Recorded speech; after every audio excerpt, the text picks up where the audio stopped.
आज मैं आप लोगों को क्लास 9th बायो का आज मेरा तीसरा लेक्चर है ये, है ना। हमने आपको सेकेंड वीडियो में एक कोशिकीय जीव और बहुकोशिकीय जीवों के बारे में बताया था। आज मैं आपको बताने जा रही हूँ कि कोशिका किससे बनी होती है। ठीक है, देखिए कोशिका किससे बनी होती है। कोशिका के 3 मुख्य घटक होते हैं, है ना। कितने घटक होते हैं? कोशिका के 3 मुख्य घटक होते हैं। प्लाज्मा झिल्ली, तो जो प्लाज्मा झिल्ली होती है वो जो है क्या होती है, गोलाकार, ये जो आप देख रहे हैं ऐसे गोल आकार में, है ना। ये इसमें से देखिए जो बाहरी आवरण है इसका, ठीक है। 3 घटक कौन कौन से हैं? प्लाज्मा झिल्ली, केंद्रक और कोशिका द्रव्य। तो मैं आपको बताने जा रही हूँ, सबसे पहला है क्या? प्लाज्मा झिल्ली। तो जो प्लाज्मा झिल्ली होती है वो क्या होता है? बाहरी आवरण होता है, एक्सटर्नल आवरण जो होता है उसी को क्या कहते हैं? प्लाज्मा झिल्ली, है ना, जो राउंड शेप में बना है ऐसे गोलाकार, एक्सटर्नल बाहरी आवरण, ठीक है, इसी को क्या कहते हैं? प्लाज्मा झिल्ली। अब केंद्रक जो प्लाज्मा झिल्ली, ठीक है, और इसी को कोशिका झिल्ली भी कहते हैं। तो प्लाज्मा झिल्ली के जो बीच में ऐसे बिंदु बना हुआ केंद्रक, है ना, पूरा डार्क सा, है ना, वो क्या होता है? गोल सा, उसी कोशिका झिल्ली के अंदर ही, ठीक है, उसी किसके? कोशिका के अंदर ही क्या है, एक सब में क्या होता है, इसमें केंद्रक होता है, ठीक है, बीच में वो केंद्रक है। अब कोशिका द्रव्य, कोशिका द्रव्य मैं आपको बता दूं, जो केंद्रक है आपका, ये केंद्रक दिखाई दे रहा है, जो बिंदु है वो केंद्रक है, बीच, केंद्रक मीन्स सेंटर बिंदु, ठीक है।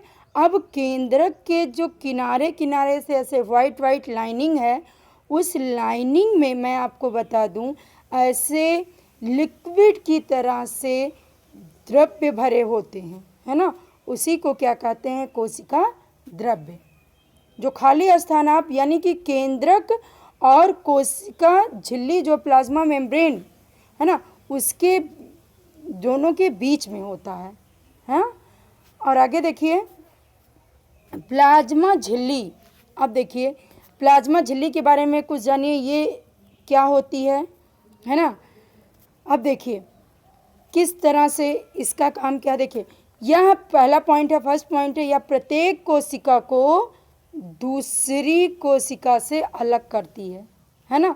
जो प्लाज्मा झिल्ली होती है वो क्या करती है कि प्रत्येक कोशिका को दूसरी कोशिका से ये अलग करती है। ये देखिए आप नीचे वाइट वाइट सा एक बॉक्स बना हुआ है ऐसे, है ना, एक ऊपर है दूसरा इसके नीचे रखा गया है। तो इसी तरह से आपको जब पहला लेक्चर मेरा था 9th का, है ना, तो मैं आपको इसमें मैंने आपसे को खुद बता दिया था, है ना, कि बना था और उसमें दिखाया भी गया था ऊपर नीचे करके, है ना। तो इसी तरीके से ये ऊपर नीचे जो करके रखा गया है, इसी को वो क्या करता है, जो ये प्रत्येक कोशिका को दूसरी कोशिका से जो प्लाज्मा मेम्ब्रेन होती है वो क्या करती है? अलग करती है। यह जंतु तथा पादप दोनों कोशिकाओं में होती है ना।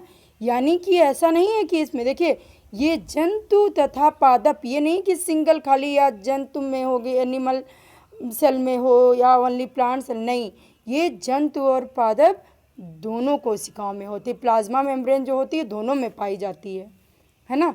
इसमें पॉइंट है, थोड़ा सा इसको ध्यान से समझिएगा, किसमें पाई जाती है? जो प्लाज्मा मेम्ब्रेन होती है वो जंतु तथा पादप दोनों में पाई जाती है, ठीक है।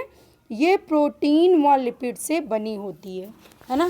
कैसे बनी होती है? ये प्रोटीन व लिपिड से बनी होती है। अब मैं आपको बता दूं, देखिए आपके मन में एक सवाल भी आ सकता है कि ये प्रोटीन और लिपिड आता कहाँ से है। तो मैं ये बता दूं आपको, प्रोटीन और लिपिड जो होता है ये अंतर्द्रव्य जालिका से आता है, एंडोप्लाज्मिक रेटिकुलम से आता है, जो आप क्या करेंगे इसे आगे पढ़ेंगे, है ना। तो वहाँ से इसको क्या मिलता है? प्रोटीन और लिपिड से ये मिलकर वहाँ से ये बनी होती है, ठीक है।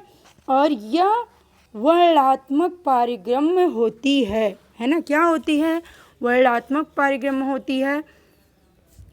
यह कुछ पदार्थों को कोशिका के अंदर व बाहर जाने देती है। देखिए वर्णात्मक पारिगम्य का मतलब क्या हुआ, देखिए छोटे छोटे छेद, पारिगम्य झिल्ली, छोटे छोटे जो आर पार किसी चीज़ को आने जाने दे, है ना।